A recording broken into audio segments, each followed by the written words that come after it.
ನಿತ್ಯ ಹೃದಯದಲ್ಲಿ ಇಟ್ಟುಕೊಂಡು ನಿನ್ನ ಚರಿತ್ರವನ್ನು ನೀನೇ ವರ್ಣಿಸತಕ್ಕದ್ದು. ಇಲ್ಲದಿದ್ದರೆ ಹೇಗೆ ಮಾಡಬೇಕೆಂಬುದು ನನಗೆ ತಿಳಿಯುವುದಿಲ್ಲ. ದಯಾಳುವಾದ ನೀನು ಒಲಿದೆ ಎಂದರೆ ಈ ಜಗತ್ರಯದಲ್ಲಿ ಅಸಾಧ್ಯವೆಂಬುದು ಏನಿದೆ? ಈಗ ಆಂತರ್ಯದೊಳಗೆ ಸ್ಥಿರವಾಗಿ ನಿಂತು ನನ್ನ ಮೇಲೆ ಕೃಪಾ ಮಾಡಬೇಕು. ನಿನ್ನ ನಾಮವನ್ನು ಮುಖದಿಂದ ಉಚ್ಚರಿಸಿದರೆ ಇಡೀ ಲೋಕದಲ್ಲಿ ಎಲ್ಲ ಕಾಮನೆಗಳು ಪೂರ್ಣವಾಗುತ್ತದೆ ಮತ್ತು ದೇಹಪಾತವಾದ ಬಳಿಕ ಅನಂತ ಸುಖವನ್ನಾದರೂ ನೀನು ಕೊಡುತ್ತಿ. ನೀನು ದಯಾಳು ಇರುವುದು ಸತ್ಯವಾದರೆ ಶೀಘ್ರವಾಗಿ ನನ್ನ ಆಂತರ್ಯದೊಳಗೆ ಬಿಡುವಂತವನಾಗು. ಹೃದಯದಲ್ಲಿ ನಿನ್ನ ಸದ್ಭಾವವಿದ್ದು ವಿನಃ ಜೀವವು ಬಹು ತಳಮಳಿಸುತ್ತದೆ. ಇರಲಿ ಈ ಸ್ತೋತ್ರ ಜನರಿಗೆ. ಈಗ ಕಥಾನುಸಂಧಾನವನ್ನು ಶ್ರವಣ ಮಾಡಿರಿ. ಪರಶುರಾಮ ಪಂತನೆಂಬ ಗೃಹಸ್ಥನು ಹುಬ್ಬಳ್ಳಿಯೊಳಗೆ ಇರುತ್ತಿದ್ದನು. ಆತನು ಒಮ್ಮೆ ಸಿದ್ಧರೊಡರ ಮುಂದೆ ಬಂದು ನಿಂತು ಕರದ್ವಯಗಳನ್ನು ಜೋಡಿಸಿ ಅಂದುದೇನೆಂದರೆ, ನಾನು ಒಬ್ಬ ದೀನನಾದ ಪಾಮರನಿರುತ್ತೇನೆ. ಸಂಸಾರದಿಂದ ಬಹಳ ತಾಪ ಹೊಂದಿದ್ದೇನೆ. ಯಾವ ಸ್ಥಾನಕ್ಕೆ ಓದ್ಯಾಗಿಯೂ ನನ್ನ ತಾಪವನ್ನು ಶಾಂತಪಡಿಸುವುದು ಕಾಣದೆ ಕಟ್ಟಕಡೆಗೆ ಈ ದೀನನಾಥನೇ ನಿನ್ನ ಪಾದಕ್ಕೆ ಪ್ರಾಪ್ತನಾಗಿರುತ್ತೇನೆ. ನೀನು ದೀನೋದ್ಧಾರಕನಿರುತ್ತಿ. ನಿನಗೆ ಶರಣ ಬಂದಂತಹ ಸರ್ವ ಭಕ್ತರಿಗೆ ನಾನೋಪದೇಶವನ್ನು ಮಾಡಿ ತಾರಣ ಮಾಡುತ್ತಿ ಎಂಬ ವಿಶೇಷ ಕೀರ್ತಿಯನ್ನು ನಾನು ಕೇಳಿರುವೆನು. ನೀನೇ ನನ್ನ ರಕ್ಷಕ ಕರ್ತನಾಗಬೇಕಾಗಿ ನಿನ್ನ ಚರಣಗಳಲ್ಲಿ ಮಸ್ತಕವನ್ನಿಟ್ಟು ಬೇಡಿಕೊಳ್ಳುವೆನು. ಹೇ ಗುರುನಾಥನೇ, ಈ ದೇಹಾಂತ್ಯದವರೆಗೂ ನಿನ್ನ ಸೇವೆಯನ್ನು ಪ್ರೇಮದಿಂದ ಮಾಡುತ್ತಿರುವೆನು.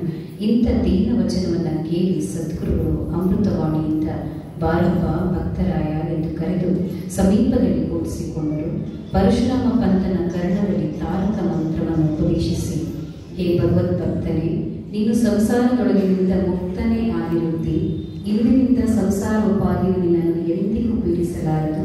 ಇನ್ನು ಸಂಸಾರದೊಳಗೆ ಇದ್ದರೂ ನೀನು ಪಾವನನಾಗಿ ಹೋದಿ ಎಂದು ತಿಳಿ. ಸದ್ಗುರು ಚರಿತ್ರೆಯನ್ನು ದೇಶ ದೇಶಗಳಲ್ಲಿ ಜನರಿಗೋಸ್ಕರ ಪ್ರಚಾರಪಡಿಸಿ ಅವರನ್ನು ಬೋಧ ಮಾತ್ರದಿಂದ ಉದ್ಧರಿಸುವ ಕಾರ್ಯವು ನಿನಗೆ ಇರುತ್ತದೆ.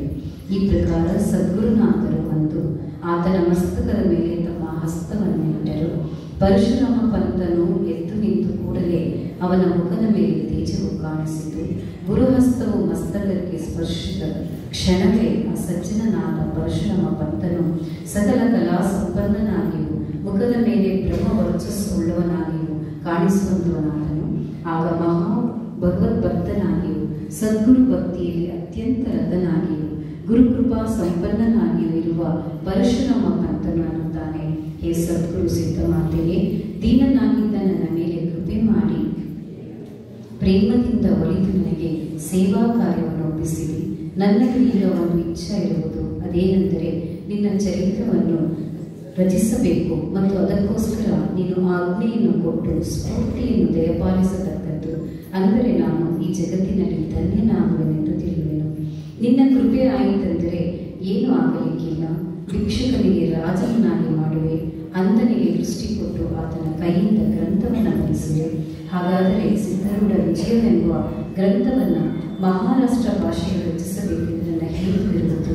ನೀನು ಆಜ್ಞೆ ಕೊಟ್ಟಿದ್ದಾದರೆ ತ್ವರಿತವಾಗಿ ಗ್ರಂಥವು ಸಿದ್ಧವಾಗುವುದು ಅಂದದ್ದು ಕೇಳಿ ಸದ್ಗುರುಗಳು ಪಂತನಿಗೆ ಸಂತೋಷದಿಂದ ಆಜ್ಞೆಯನ್ನು ಕೊಟ್ಟರು. ಆಮೇಲೆ ಆತನು ಸಿದ್ಧರಿಗೆ ನಮಸ್ಕರಿಸಿ ಸ್ವಸ್ಥಾನಕ್ಕೆ ಹೋಗುವಂತವನಾದನು. ಒಂದೇ ತಿಂಗಳೊಳಗೆ ಗ್ರಂಥವನ್ನು ಸಿದ್ಧಪಡಿಸಿ ತಂದು ಸದ್ಗುರು ಚರಣಗಳಿಗೆ ಅರ್ಪಿಸಿದನು. ಅತ್ಯಂತ ಸುರಸವಾದ ಗ್ರಂಥವನ್ನು ಸದ್ಗುರುರಾಯರು ಆನಂದದಿಂದ ಶ್ರವಣ ಮಾಡಿದರು.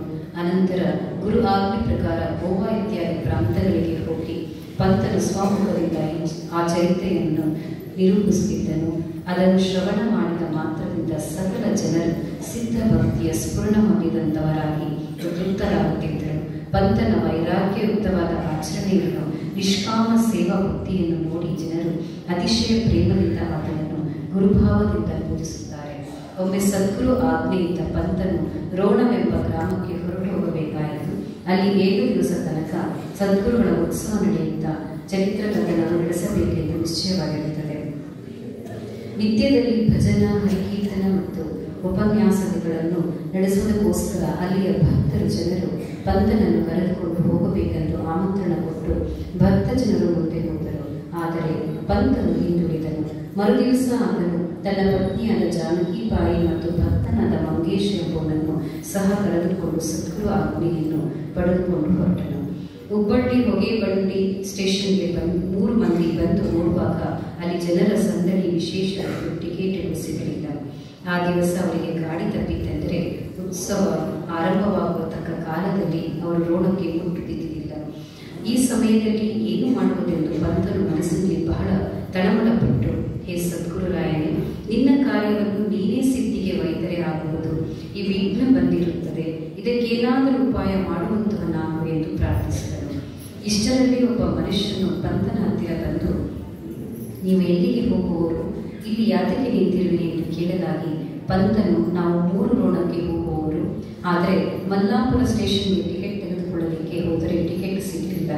ನಮಗೆ ರೋಣಕ್ಕೆ ಹೋಗುವುದು ಅತಿ ಜರೂರಿರುವುದು, ಏನು ಮಾಡಬೇಕೆಂದು ತಿಳಿಯುವುದಿಲ್ಲ ಎಂದು ಹೇಳಿದ್ದು ಕೇಳಿ ಆ ಮನುಷ್ಯನು, ಬಹಳ ಚಲೋದಾಯಿತು, ಈ 3 ಟಿಕೆಟು ಅದೇ ಸ್ಟೇಷನ್ ಇರುತ್ತದೆ, ನನಗೆ ಅಲ್ಲಿಗೆ ಹೋಗುವ ಕೆಲಸವಿಲ್ಲ, ನೀವು ಇವನು ತೆಗೆದುಕೊಂಡು ಬಿಡಿರಿ ಎಂದು ಹೇಳಿ ಆತನು 3 ಟಿಕೆಟನ್ನು ಪಂತನ ಕೈಯಲ್ಲಿ ಕೊಟ್ಟು ಆ ಕ್ಷಣವೇ ಜನಸಂದಣಿಯೊಳಗೆ ಅದೃಶ್ಯನಾಗಿ ಹೋದನು. ಆ ಟಿಕೆಟಿನ ಹಣ ಸಹ ತೆಗೆದುಕೊಳ್ಳಲಿಲ್ಲ. ಪರಶುರಾಮ ಪಂತನು, ಇವನು ಸದ್ಗುರುವೇ ಸಂಕಟ ಕಾಲ ನೋಡಿ ನಮ್ಮ ಪ್ರಾರ್ಥನೆ ಕೇಳಿ ಬಂದು ಸಹಾಯ ಮಾಡಿದ್ದೇ ಹೊರತು ಮತ್ಯಾರೂ ಅಲ್ಲ ಎಂದುಕೊಂಡನು. 3 ಗಾಡಿ ಹತ್ತಿ ಯೋಗ್ಯ ಕಾಲಕ್ಕೆ ಮಲ್ಲಾಪುರ ಸ್ಟೇಷನ್ನಲ್ಲಿ ಇಳಿದರು. ಆದರೆ ಅಲ್ಲಿಂದ ರೋಣಗ್ರಾಮಕ್ಕೆ ಕೆಲವು ಮೈಲು ಅಂತರವಿತ್ತು. ಮಹಾ ಅಂಧಕಾರ ಕವಿಯಿತ್ತು. ನಡೆದು ಹೋಗಲಿಕ್ಕೆ ದಾರಿ ಕಾಣಿಸುತ್ತಿಲ್ಲ. ಸ್ಟೇಷನ್ನಿನ ಸಮೀಪ ಏರಿಗೂ ಜಾಗ ಸಿಗಲಿಲ್ಲ. ಮಳೆಯು ಬೀಳಲಾರಂಭಿಸಿತು. ಏನು ಮಾಡುವುದೆಂದು ಚಿಂತೆ ಮಾಡುತ್ತಿರುವಾಗ ಅಲ್ಲಿ ಒಬ್ಬ ಮನುಷ್ಯನು ಬಂದು, ನೀವು ಎಲ್ಲಿಗೆ ಹೋಗುವವರು ಎಂದು ಪಂತನಿಗೆ ವಿಚಾರಿಸಲು, ಪಂತನು, ನಾವು ರೋಣ ಗ್ರಾಮಕ್ಕೆ ಹೋಗುವವರು, ನಮಗೆ ರಾತ್ರಿ ಇಳಿಯಲಿಕ್ಕೆ ಸ್ಥಾನ ಬೇಕಾಗಿರುವುದು, ರಾತ್ರಿಯಲ್ಲಿ ಕಳೆದು ನಾಳೆ ಮುಂಜಾನೆ ನಾವು ರೋಣಕ್ಕೆ ಹೋಗುವುದು ಎಂದು ಹೇಳಿದ್ದು ಕೇಳಿ ಕೂಡಲೇ ಆ ಮನುಷ್ಯನು ಹೋಗಿ ಒಂದು ಕಂದೀಲು ತೆಗೆದುಕೊಂಡು ಬಂದು ಈ 3ರನ್ನು ದಾರಿ ತೋರಿಸುತ್ತಾ ಒಂದು ಸಮೀಪದ ಮನೆಗೆ ಕರೆದುಕೊಂಡು ಹೋದನು. ಆ ಮನೆಯ ಪಡಸಾವಳಿಯೊಳಗೆ ಒಂದು ಉತ್ತಮವಾದ ಸ್ಥಳದಲ್ಲಿ ಜಮಖಾನ ಹಾಸಿ ಅದರ ಮೇಲೆ ಕೂರಿಸಿದನು ಮತ್ತು ಅಲ್ಲೇ ರಾತ್ರಿ ಕಳೆಯಲಿಕ್ಕೆ ಹೇಳಿದನು. ಅವನಿಗೆ ಹೆಸರು ಕೇಳಿದಾಗ ತನ್ನ ಹೆಸರು ಸಿದ್ದಪ್ಪ ಅಂತನು. ಅದಕ್ಕೆ ಜಾನಕಬಾಯಿ, ಇವನು ಸಿದ್ಧ ಗುರುವಿನ ವಿನಃ ಮತ್ಯಾರೂ ಅಲ್ಲ, ನನಗೆ ಗೊತ್ತದೆ, ಸಂಕಟ ಬಂದಾಗ ಅವನು ಸಹಾಯ ಮಾಡುವವನು ಅವನೊಬ್ಬನೇ ಎಂದು ಅಂದಳು. ಆಗ ಸಿದ್ದಪ್ಪನು ಮನೆಯೊಳಗೆ ಹೋಗಿ ಕೂಡಲೇ ತಿರುಗಿ ಬಂದು ಪಂತನ ಮುಂದೆ ಬಾಳೆಹಣ್ಣು, ಸಕ್ಕರೆ ಮತ್ತು ಒಂದು ತಂಬಿಗೆಯೊಳಗೆ ಹಾಲು ಸಹ ಇಟ್ಟು ಬಿಟ್ಟನು. ಪಂತನು ಆತನನ್ನು ಕುರಿತು, ಸಿದ್ದಪ್ಪ, ನೀನು ಹುಬ್ಬಳ್ಳಿಯವನಿರುವವೆಯೇ ಎಂದು ಕೇಳಿದ್ದಕ್ಕೆ ಸಿದ್ದಪ್ಪನು, ನಾನು ಹುಬ್ಬಳ್ಳಿಯವನೇ ಅಲ್ಲ, ನನ್ನ ಸ್ಥಾನವು ನಿಮಗೆ ತಿಳಿಯಲು ಶಕ್ಯವು. ನೀವು ರಾತ್ರಿ ಇಲ್ಲಿ ಕ್ರಮಿಸಿ ನಾಳೆ ಮುಂಜಾನೆ ರೋಣಕ್ಕೆ ಹೋಗಿರಿ ಎಂದು ಸಿದ್ದಪ್ಪನು ನಗುತ್ತಾ ಅಂದು ಹೊರಗೆ ಕತ್ತಲೊಳಗೆ ಹೋಗಿ ಅದೃಶ್ಯನಾದನು. ಅವರೆಲ್ಲರಿಗೂ ಆಶ್ಚರ್ಯವಾಯಿತು. ಈತನು ನಿಶ್ಚಯವಾಗಿ ಸದ್ಗುರು ಇವನು ಎಂದು ಅನ್ನುತ್ತಿರುವಾಗ ಮಂಗೇಶನ ಮನೆಯೊಳಗಿನ ಜನರಿಗೆ ಸಿದ್ದಪ್ಪನ ಸಂಬಂಧ ವಿಚಾರಿಸಿದನು. ಆಗ ಮಂದಿ ಎಲ್ಲರೂ ಹೊರಗೆ ಬಂದು, ಇಲ್ಲಿ ಪರ್ಯಂತ ಯಾತಕ್ಕೆ ಬಂದಿರಿ ಎಂದು ಕೇಳಿದಕ್ಕೆ ಆತನು ಎಲ್ಲ ವೃತ್ತಾಂತವನ್ನು ತಿಳಿಸಿದನು. ಅದನ್ನು ಕೇಳಿ ಅವರು ಬಹಳ ಆಶ್ಚರ್ಯಪಟ್ಟು, ಆತನು ನಮ್ಮ ಮನೆಯ ಮನುಷ್ಯನಲ್ಲ, ನೀವು ಯಾರೆಂಬುದು ನಮಗೆ ಗೊತ್ತಿಲ್ಲ, 2ನೇ ಗ್ರಾಮಕ್ಕೆ ಹೋಗಿರುವ ನಮ್ಮ ಮನೆ ಯಜಮಾನ ಗುರ್ತದವರು ಎಂದು ನಾವು ಸುಮ್ಮನಿದ್ದೆವು, ಇಲ್ಲದಿದ್ದರೆ ನಾವು ಆಶ್ರಯ ಕೊಡುತ್ತಿದ್ದಿಲ್ಲ. ಈಗ ನೀವು ಯಾರಂತ ನಮಗೆ ಹೇಳಿರಿ, ಸದ್ಗುರುರ ಭಕ್ತರನ್ನು, ಹಾಗಾದರೆ ನಿರ್ಭಯವಾಗಿ ಇಲ್ಲೇ ಇರಿ ಎಂದು ಹೇಳಿದರು. ಆಗ ಪರಶುರಾಮ ಪಂತನು, ಹಾಗಾದರೆ ನಮ್ಮ ಪರಿಚಯವಿಲ್ಲದಿದ್ದರೆ ಅವನು ಕೂಡ ನೀವು ಹಣ್ಣು, ಸಕ್ಕರೆ, ಹಾಲು ಮುಂತಾದನ್ನು ಹೇಗೆ ಕಳಿಸುತ್ತೀರಿ ಎಂದು ಕೇಳಿದಕ್ಕೆ ಅವರು, ಯಾರು ಕಳಿಸಿದ್ದಾರೆ, ಅವನು ಮನೆಯೊಳಗೆ ಬಂದೇ ಇಲ್ಲ, ಅವೆಲ್ಲ ಮಾಹಿಕ ಜಿನುಸುಗಳಿರಬಹುದು, ನೀವು ಹೇಳಿದಂತೆ ಇದನ್ನು ಸಿದ್ಧರೂಢನಿರಬಹುದು ಎಂದು ಅವರಂದದ್ದನ್ನು ಕೇಳಿ ಎಲ್ಲರಿಗೂ ನಿಶ್ಚಯವಾಯಿತು. ಏನೆಂದರೆ ಶ್ರೀಸಿದ್ಧ ಸದ್ಗುರುವೇ ವೇಷಪಲ್ಲಟ ಮಾಡಿ ಬಂದಿದ್ದನು. ಯಾಕೆಂದರೆ ಆತನು ಮಹಾಭಕ್ತಾಭಿಮಾನಿ ಇದ್ದು ಯಾವಾಗಲೂ ಆತನಿಗೆ ಭಕ್ತರ ಚಿಂತೆ ಇರುತ್ತದೆ. ಆ ಮನೆಯ ಮಂದಿಗೆ ಬಹಳ ಆನಂದವಾಗಿ ಅನ್ನುತ್ತಾರೆ, ನಮಗೂ ಆ ಸಿದ್ಧರುಗಳ ದರ್ಶನ ಮಾಡಿಸಿರಿ. ಆತನ ಅಪ್ರತಿಮ ಭಕ್ತರ ಸಂಗತಿಯು ನಮಗೆ ಪ್ರಾಪ್ತವಾದ್ದರಿಂದ ನಾವಾದರೂ ಧನ್ಯರಾದೆವು. ನೀವು ನಮ್ಮ ಮನೆಗೆ ಬಂದಿರೆಂದು ನಮಗೆ ಬಹಳ ಆನಂದವಾಯಿತು. ನೀವು ತಿರುಗಿ ಹುಬ್ಬಳ್ಳಿಗೆ ಹೋಗುವಾಗ ನಾವು ಅವಶ್ಯವಾಗಿ ನಿಮ್ಮ ಜೊತೆಯಲ್ಲಿ ಬಂದು ಸಿದ್ಧ ಸದ್ಗುರುವಿಗೆ ಭೇಟಿಯಾಗುವೆವು. ಪರಶುರಾಮ ಪಂತ ಮತ್ತು ಆತನ ಮಂದಿ ಆ ರಾತ್ರಿ ಅಲ್ಲಿಯೇ ವಿಶ್ರಮಿಸಿಕೊಂಡು ಮರುದಿನ ಬೆಳಗ್ಗೆ ರೋಣಕ್ಕೆ ಹೋಗಲಿಕ್ಕೆ ಹೊರಟಾಗ ಮನೆಯವರು ಸರ್ವಾನುಕೂಲ ಮಾಡಿಕೊಟ್ಟರು. ರೋಣ ಗ್ರಾಮದಲ್ಲಿ ಉತ್ಸವವನ್ನು ತೀರಿಸಿ ಪುನಃ ಹುಬ್ಬಳ್ಳಿಗೆ ಬರುವಾಗ ಅವರು ಮಲ್ಲಾಪುರದಲ್ಲಿ ರಾತ್ರಿ ಕಳೆದು ಮನೆಯ ಮಂದಿಯೂ ಸಹ ತಮ್ಮ ಸಂಕಟ ಕರೆದುಕೊಂಡು ಬಂದರು. ಸಿದ್ಧಾಶ್ರಮಕ್ಕೆ ಬಂದು ನಡೆದ ವೃತ್ತಾಂತವನ್ನೆಲ್ಲ ಸದ್ಗುರುಗಳನ್ನು ಕುರಿತು ಪಂತನು ನಿವೇಸಿದಾಗಲೇ ಸಿದ್ಧರು ಅಂದರು, ಸರ್ವಭಾರವನ್ನು ಸದ್ಗುರುವಿನ ಮೇಲೆ ಇಟ್ಟು ಬಿಟ್ಟರೆ ಅದನ್ನು ಆತ ನಿಶ್ಚಯವಾಗಿ ವಹಿಸುವನು. ಆತನು ಸಂಭಾಳಿಸದಿದ್ದರೆ ಆತನ ಭಕ್ತರನ್ನು ರಕ್ಷಿಸುವನು. ಮತ್ಯಾವನು ಇದ್ದಾನೆ? ಸದ್ಗುರುನಾಥನ ಆ ವಚನವನ್ನು ಕೇಳಿ ಎಲ್ಲರಿಗೂ ಆನಂದವಾಗಿ ಜಯ ಜಯಕಾರ ಮಾಡುವಾಗ ಆ ನಾದವು ಆಕಾಶದಲ್ಲೆಲ್ಲ ತುಂಬಿ ಹೋಯಿತು. ಸ್ತೋತ್ರ ಜನರುಗಳಿಗೂ ಈಗ ಕಥೆಯ ಲಕ್ಷಾರ್ಥವನ್ನು ಕೇಳುವಂಥವರಾಗಿ ಪರಶುರಾಮ ಪಂತನೇ ವಿವೇಕನು, ಆತನ ಭಾರ್ಯೆಯು ಶಾಂತಿ ಮತ್ತು ಮಂಗೇಶನು ವೈರಾಗ್ಯ.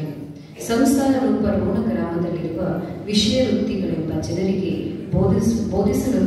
ಬೋಧಿಸುವುದಕ್ಕೋಸ್ಕರ ಸಪ್ತಾವಸ್ಥ ರೂಪ ಉತ್ಸವಕ್ಕೆ ಈ ಮೂವರು ಹೋಗುವರು. ಆಗ ದಾರಿಯಲ್ಲಿ ಸದ್ಗುರುವೇ ಸ್ವತಃ ಬಂದು ನಿಷ್ಕಾಮತೆ ಎಂಬ ಟಿಕೆಟ್ ಕೊಟ್ಟು ಮನೋರೂಪ ಗಾಡಿಯಲ್ಲಿ ಕೂಡಿಸಿದ್ದಾಗೆ ಅವರಿಗೆ ಹೋಗಲಿಕ್ಕೆ ಅನುಕೂಲವಾಯಿತು. ಅದರಿಂದ ಇಳಿಯುವಾಗ ವಿಶೇಷ ಅಜ್ಞಾತವಾಗಿದ್ದು ಅನಾಥಾತ್ಮಕಾರ ವೃತ್ತಿರೂಪ ಮಳೆ ಬರುತ್ತಿದ್ದರಿಂದ ಅವರಿಗೆ ದಾರಿಯಲ್ಲಿ ಪ್ರತಿಬಂಧಕವಾಯಿತು. ಆಗ ಸದ್ಗುರು ಅಲ್ಲಿಗೆ ಪ್ರಾಪ್ತನಾಗಿ ಭಾಗತ್ಯಾಗ ರೂಪ ಕಂದೀಲನ್ನು ತೆಗೆದುಕೊಂಡು ಬಂದು ಸ್ವರೂಪ ಗೃಹಕ್ಕೆ ಕರೆದುಕೊಂಡು ಹೋಗಿ ಅಲ್ಲಿ ಅವರನ್ನು ಸ್ಥಾಪಿಸುವಂತವನಾದನು. ಅವನಿಗೆ ಆನಂದವೆಂಬ ಫಲಹಾರ ಕೊಟ್ಟು ಉಪಚಾರ ಮಾಡಿದನು. ಅಲ್ಲಿ ವಿಶ್ರಾಂತಿಯನ್ನು ಮಾಡಿ ಜೀವ ಜನರಿಗೆ ಬೋಧಿಸಲಿಕ್ಕೆ ಅವರು ಹೋದರು. ಇಂಥ ಅಗಾಧವಾದ ಸದ್ಗುರು ಮಹಿಮೆಯನ್ನು ಶ್ರವಣ ಮಾಡಿದ್ದರಿಂದ ಸಂಸಾರ ದುಃಖವೆಲ್ಲ ಹಾರಿ ಹೋಗಿ ಹೃದಯದಲ್ಲಿ ಸದ್ಗುರು ಮೂರ್ತಿ ಕಾಣುವಂಥದ್ದಾಗಿ ಚಿತ್ತವು ಬ್ರಹ್ಮಾಕಾರವಾಗುವುದು ಎಂಬುವಲ್ಲಿಗೆ ಶ್ರೀ ಸಿದ್ಧರೂಢ ಕಥಾಮೃತವು ಶ್ರವಣ ಮಾತ್ರದಿಂದ ಸರ್ವ ಪಾಪಗಳನ್ನು ಭಸ್ಮ ಮಾಡುವಂತಹ ಅತಿ ಮನೋಹರವಾದ ಈ 36ನೇ ಅಧ್ಯಾಯವನ್ನು ಶಿವದಾಸನು ಶ್ರೀ ಸಿದ್ಧರೂಢ ಸದ್ಗುರುಗಳ ಚರಣಾರವಿಂದಕ್ಕೆ ಸಮರ್ಪಿಸುತ್ತಿರುವರು.